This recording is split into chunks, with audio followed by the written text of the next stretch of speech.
जय श्री राम मित्रों, स्वागत है आपका हमारे चैनल जेबी डिवोशनल में। पिछले एपिसोड में हमने देखा कि किस प्रकार से रावण की एंट्री दिखाई जा चुकी है मिथिला राज्य में। अब मिथिला राज्य में आ तो गए हैं, तो राजा जनक ने ये कहा कि वो बहुत बड़े शिव भक्त हैं, तो उनका सम्मान करने में स्वयं वहां जाए। एक विमान को उतारने के लिए इतने बड़े भूभाग को क्षतिग्रस्त किया गया।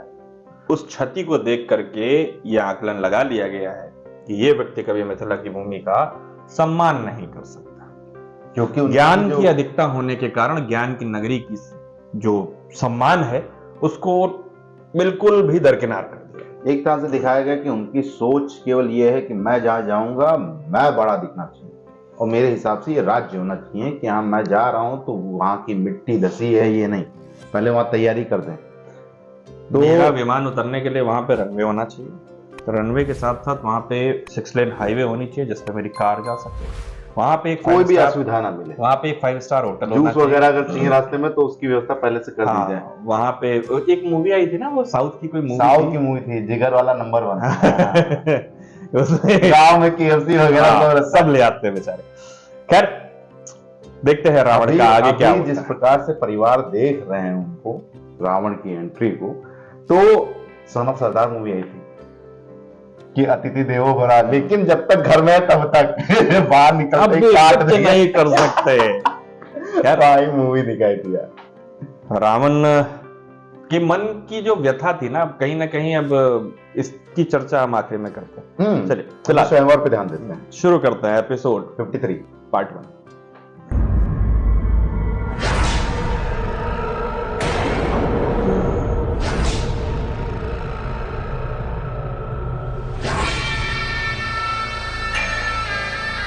हाँ यही वो मिथिला है।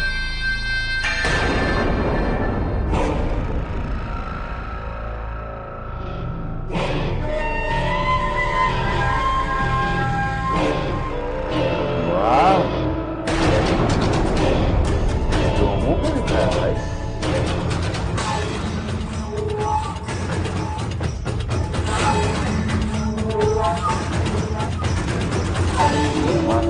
धुआं धुआं कर रहे हैं।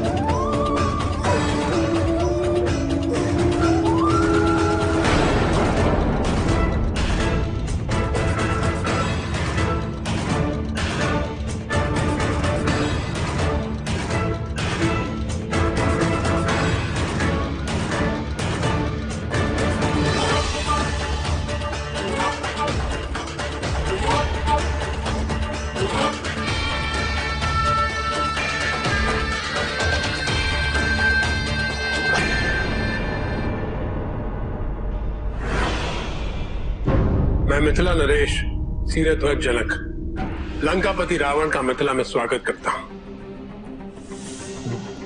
मुझे प्रसन्नता है कि आपने हमारा निमंत्रण स्वीकार किया। रावण के लिए ये राज जहां के लोग महत्वपूर्ण होते तो कब का इस पर आक्रमण करके इसे अपना अधीन कर चुका होता।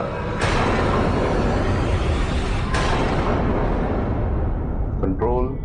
मैंने तुम्हारा निमंत्रण स्वीकार किया, ये तो तुम्हारे लिए सौभाग्य की बात है राजऋषि, अन्यथा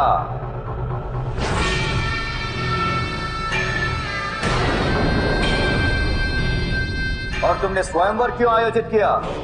प्रत्यंचाई चढ़ानी थी तो केवल मुझे आमंत्रित कर लेते।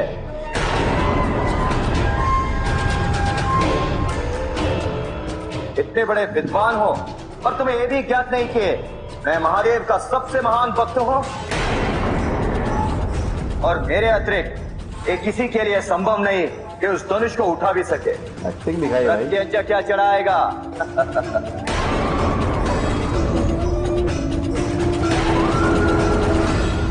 आपके इतना बलशाली तो इस संसार में कोई नहीं है लंकेश।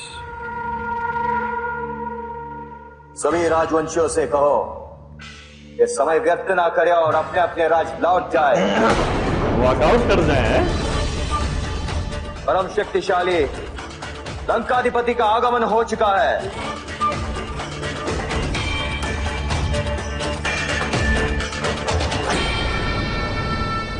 अब वो धनुष भी मेरा और आपकी पुत्री सीता भी। वाह,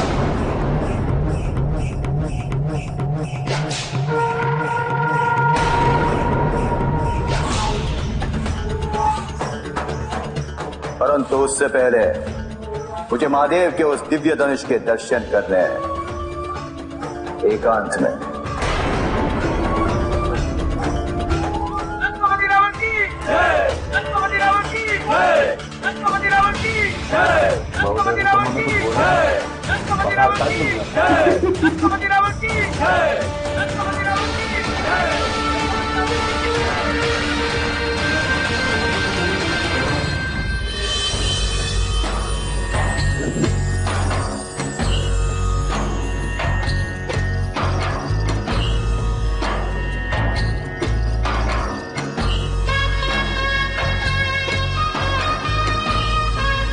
इन सब चीजों को कैसे कैमरा बहुत बढ़िया।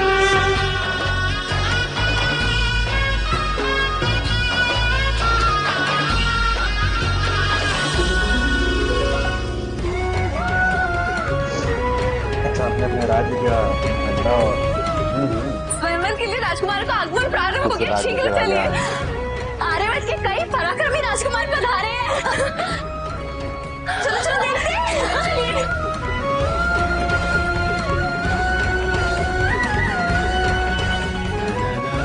इतने सारे प्रतियोगी, वो देखो।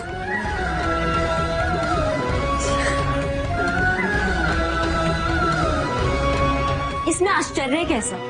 मिथिला की राजकुमारी सीता दीदी से विवाह करने के लिए आर्यव्रत के सभी राजा राजकुमार कैसे ना आते?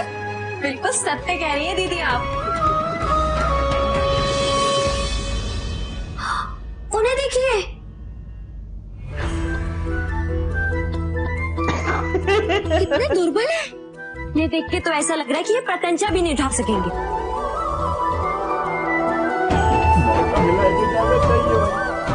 वो देखिए दीदी। वाह, ये तो स्वयं उठ भी नहीं सकते।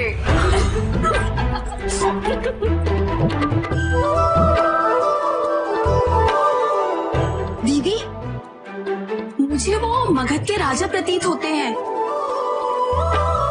बहुत बड़े विद्वान माने जाते हैं वो। श्रुतकीर्ति, सीता दीदी को पति चाहिए, अध्यापक नहीं। उन्हें देखकर तो ऐसा प्रतीत हो रहा है मानो वो स्वयंवर में नहीं बल्कि युद्ध लड़ने आए हैं। दीदी, हमें ऐसी बातें नहीं करनी चाहिए। इनमें से किसी से भी सीता दीदी का स्वयंवर हो सकता है।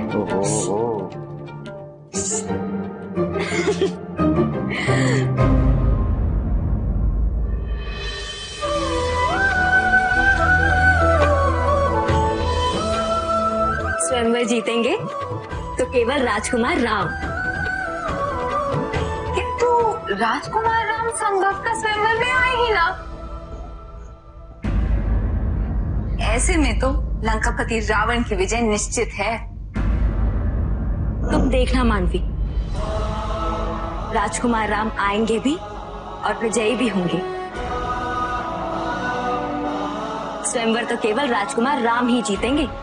रावण राम रावण राम रावण राम रावण। दीदी बस में कीजिए।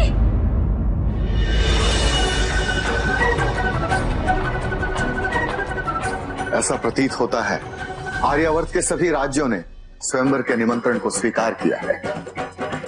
कदाचित ऐसा भव्य आयोजन कभी नहीं हुआ।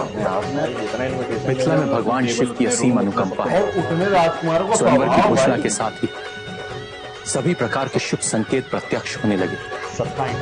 तो बस महादेव की यूं ही कृपा बनी रहे सबसे ज्यादा और ये आयोजन सफलतापूर्वक संपन्न हो जाए। हो नहीं पाती या भावी मतलब अंग नरेश, सबको इसी तरह treat आपके करना है। चरण स्पर्श होते ही मिथिला धन्य हो गए। अभिनंदन।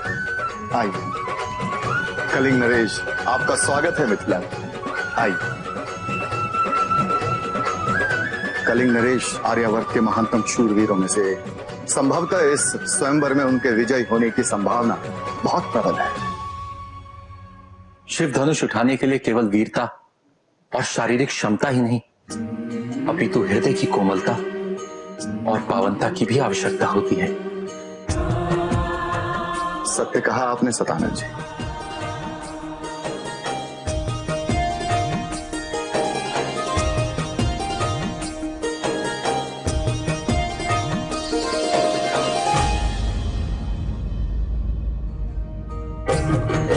आ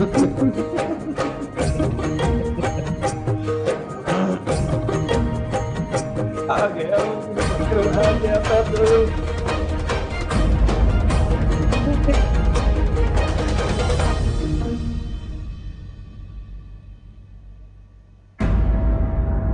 गुरुदेव, गौतम ऋषि के आश्रम के पश्चात ब्रह्म ऋषि विश्वामित्र राम और लक्ष्मण को कहां लेकर गए होंगे, इसकी मुझे कोई सूचना नहीं है। सब ठीक तो होगा ना गुरुदेव?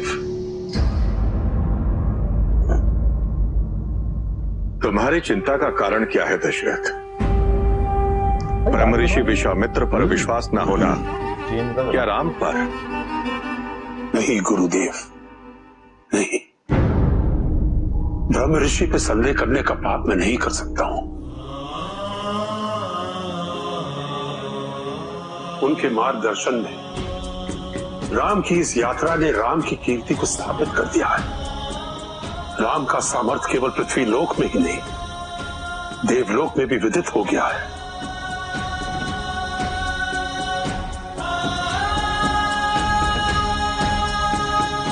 और इसके लिए मैं ब्रह्म ऋषि का आभारी हूं। ब्रह्म ऋषि का राम को तुमसे मांगना, राम की यह यात्रा केवल राम की कीर्ति का प्रसार करने हेतु नहीं है दशरथ। वीडियो के मध्य में हम लोग बात करने लगे थे कि इतनी अतिथियों को सम्मान देना और उनको संभालना अपने आप में ही टास्क होता होगा, क्योंकि भाई हर कोई युवराज है, हर कोई संभवतः दामाद भी बनने वाले हैं, और उनको भाई अगर जरा सी भी, अरे वो सब छोड़िए, मैं एक नॉर्मल सी चीज आपको बताता हूं। आपके घर जब बारात आती तो जब तक आपका वरमाला वाला प्रोग्राम ना हो जाए तब तक तो सभी बाराती का स्वागत आपको करना है। जब वरमाला वाला प्रोग्राम आपका हो गया उसके बाद से केवल बाराती निकल जाते हैं, उनका काम वही खत्म हो, इंपॉर्टेंट लोग बचते हैं, केवल और केवल इंपॉर्टेंट लोग बचते हैं। यहां पे सिनेरियो ये है कि हर कोई बाराती और द्वाचार में बैठे कौन, वो तो टास्क है ही है, लेकिन कहीं ना कहीं सभी राजकुमारों को न्योता दिया है तो सबका एक सम्मान है, और वो कभी भी हिट कर सकता है। किसी को ऐंठन आ गई तो किसी को भी आ सकती है। जिस प्रकार से हमारा स्वभाव दिखाया इनका लंकापति रावण का, तो ऐसे ये इकलौते तो नहीं थे। हाँ, मैं मानता हूं कि सबसे ज्यादा ईगो जो था इनके अंदर था, लेकिन बाकी लोग में भी होगा थोड़ा बहुत। अरे आपको याद होगा देवी अंबा का स्वयंवर, किस तरीके से बाकी सारे राजकुमार वहां बैठे थे और पितामह भीष्म गए, कहे नहीं ऐसे, ये तो ऐसे नहीं होगा, ये तो ऐसे होगा। तो बेचारे एक युवराज उठे, राजकुमार उठे और वो दौड़ के आगे गए, बेचारे केवल प्रत्यंचा से पीछे चले गए, कोमाम चले गए थे। और पन्नी वाली कुर्सी याद आ गई, गजब तेज थी। हर किसी को चाहिए होगी तो क्या करेंगे। फिलहाल अभी जो परिस्थिति है वो राजा दशरथ के लिए बहुत ही चिंताजनक है। क्यों? क्योंकि क्या हो रहा है प्रभु श्री रामचंद्र जी के साथ, क्या हो रहा है मेरे पुत्र के सूत्रों के द्वारा पता तो चल रहा था जब तक, अब उनको जर्नी ज्ञात नहीं हो रही कि वो जा कहां रहे हैं, क्यों जा रहे हैं, और अभी कितने दिनों बाद उनका लौटना होगा। तो पुत्र वियोग उनके जीवन पर्यंत रहा है। एक डर उनके अंदर बना हुआ है कि कब वापसी होगी तो मैं प्रभु श्री राम जी को देख पाऊंगा। चलिए फिलहाल मित्रों इस एपिसोड को करते हैं हम यहीं समाप्त। शीघ्र ही मिलेंगे आपको नए के साथ, तब तक के लिए राधे राधे।